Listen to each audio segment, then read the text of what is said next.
Hello everyone, thanks for joining in. Today I'll be continuing my beginner series here with how to take a lock apart. So I would say probably one of your first locks that you're going to want to take apart is an American 1100. I'm not going to pick this one today. I picked it a few different times in a few different videos, but I'll put a link above if that's something that you're interested in. Today I will be more focused on how to take this lock apart and how to put it back together. So I'll do a in-depth review, or not really review, but step-by-step tutorial on how to take this lock apart. So let's get started. For this, you'll need a few things. The key always helps, but it's not required. You'll need a follower. You'll need a Phillips screwdriver here, and then you need some pliers, or some tweezers rather. So you have standard tweezers. And then you have reverse tweezers that kind of hold tension even if you don't. I like both of them. They both have their place. We'll see what I use today. But to get started, the first thing you will need to do will be to open the lock. So that's that. And then you look down in there and you'll see that there's a Phillips screw. So you just go ahead and remove that and dump him out. And at that point, you'll have a few more things that pop out. And then I always lock the lock and pull out. Come on. I don't know why that's not working. Come on. There it goes. And so the reason I do that is because it prevents the ball bearings that are in here from falling out. So that's just a pro tip of something I like to do. At this point, you have a few different options. If you just want to remove the key pins, you can turn this lock all the way around and expose the key pins and just drop those one at a time. So that's one method. That's not the method I do, because I like to take it all the way apart to see what's going on both sides of the lock. So I'm going to go ahead and turn that back. You'll need a method for removing this retainer clip here. So for that, I like a flathead screwdriver. So I'm going to change that out real quick. Swap that out here and remove this. Some are easier than others, but this American lock's fairly easy. So you just remove him there. And at this point, you'll need your follower, and you're going to want to twist your lock, your key, to where the round part is facing up. Otherwise, you're going to drop your some of your pins, and that's going to give you a nasty day. So once with that twisted, you can go ahead and insert your follower here. And you do want to make sure that you don't drop your key pins either. So you want to keep that in mind. So again, just inserting my follower till it goes all the way through. And now I have my key pins, and I can go ahead and drop those. I'm actually going to remove my key, make my life a little easier. Oops. That was 2 pins there. Looks like my top pin came out as well. No, I'm sorry. Just pins 1 and 2. We'll have to check to see which pin went where, since I dropped them both on accident. So that's pin 3 there.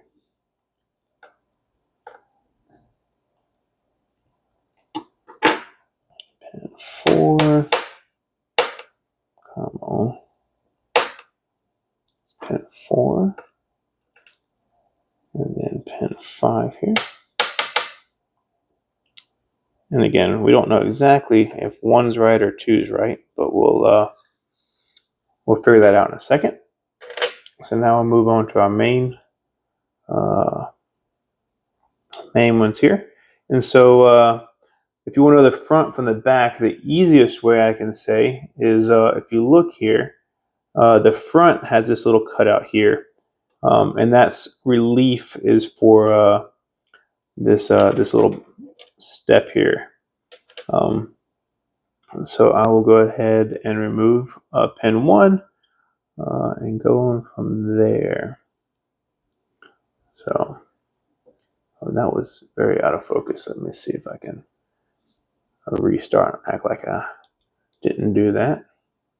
So I'm just going to push my follower back and catch that pin with my tweezers. Insert him. Move on. This is going to be pin 2. This will be pin 3. Pin 4. And then pin, come on, pin 5 doesn't want to come out of there. Well, we'll get him out with all the springs. All right, so it's pin 5. So we got our springs here, 2, 3, 4, 5. So this is that lock disassembled. I've taken it apart a few times, but I'll still zoom in just to show you what we got here. So all security pins, some serrated spools, some serrated pins, and all the key pins are also serrated. So let's put this lock back together. So the first thing I'm going to do is I'm going to go ahead and install all my springs. Get those in. Oops. Not all of these holes are used. So I'm going to start in the front and do that. Otherwise, that's something to be aware of. Because all the key pins aren't used, if you put your springs or your top pins in the lock, in the last slot, that will bind everything up because it won't have a place to turn. So just make sure that you're inserting all of your stuff back into the right place. Otherwise, you're going to have quite the picking conundrum. You can still get in this lock, but the key will be completely useless. So you will have to pick this lock. Just make sure that you have your Bible down, or you have your lock facing like this, just to make sure that everything is gravity fed back down out of the way. So it's a little pro tip there. So you just want to make sure you want to look in there, and if you see that last slot is completely open. And now we'll put the pins in. All right, so pin 5 will be first. Go ahead and insert him. And your back ones are always the hardest, just because you can't reach in there and see as much. But as you work towards the front, it just gets a little easier. So I'm just going to double count. 1, 2, 3, 4, 5. Yep, that's in the right spot. So I'll insert him. All right, moving on. So you can already see that was much faster. And I'm just inserting, pushing down, and inserting my follower as I go along. And then pin number 1. All right. So now that's all back together. Now we can put the key pins back in. And just remember, I don't remember if I messed up one. I did. So, oh, nope, 1 is right. So just push down on there and make sure that it goes in. And want to make sure that the pointy bit is facing the key. All right.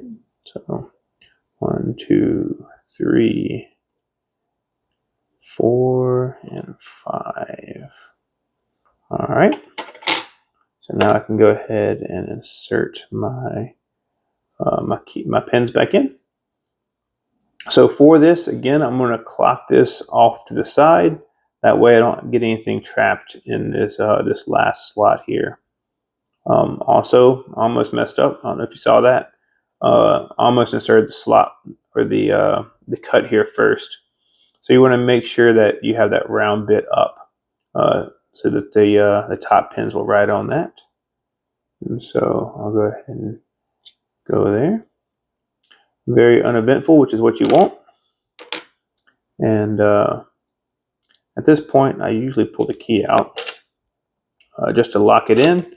And that makes reinstalling the retaining clip much easier because not everything's rotating.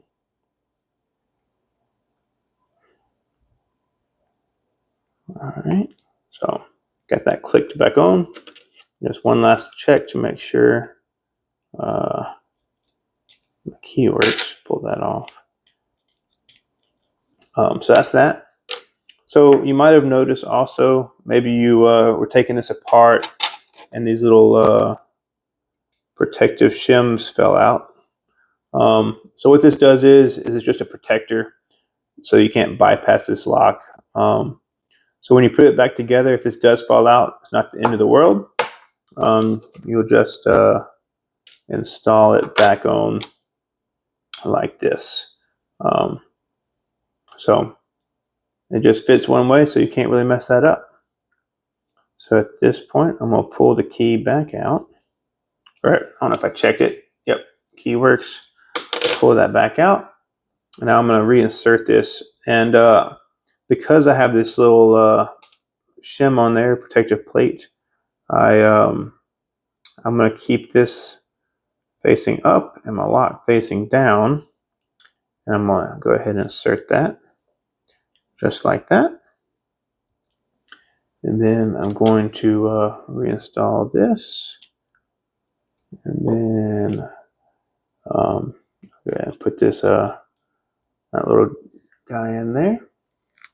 And at this point, I'll reinsert the key, open the lock, because the last piece of the puzzle is reinstalling this Phillips screw. So I'll have to change this back over to my Phillips. And get that tightened back down. And just like that, you have disassembled and reassembled your first lock. Congratulations on being able to pick your American 1100. Hopefully that's what got you here. But you can see everything still works. And that's all I have for you today. If you have any questions, please put them in the comment section. I'd be happy to try to help you out. If you like this video, please consider liking and subscribing. And I'll see y'all next time. Have a great day.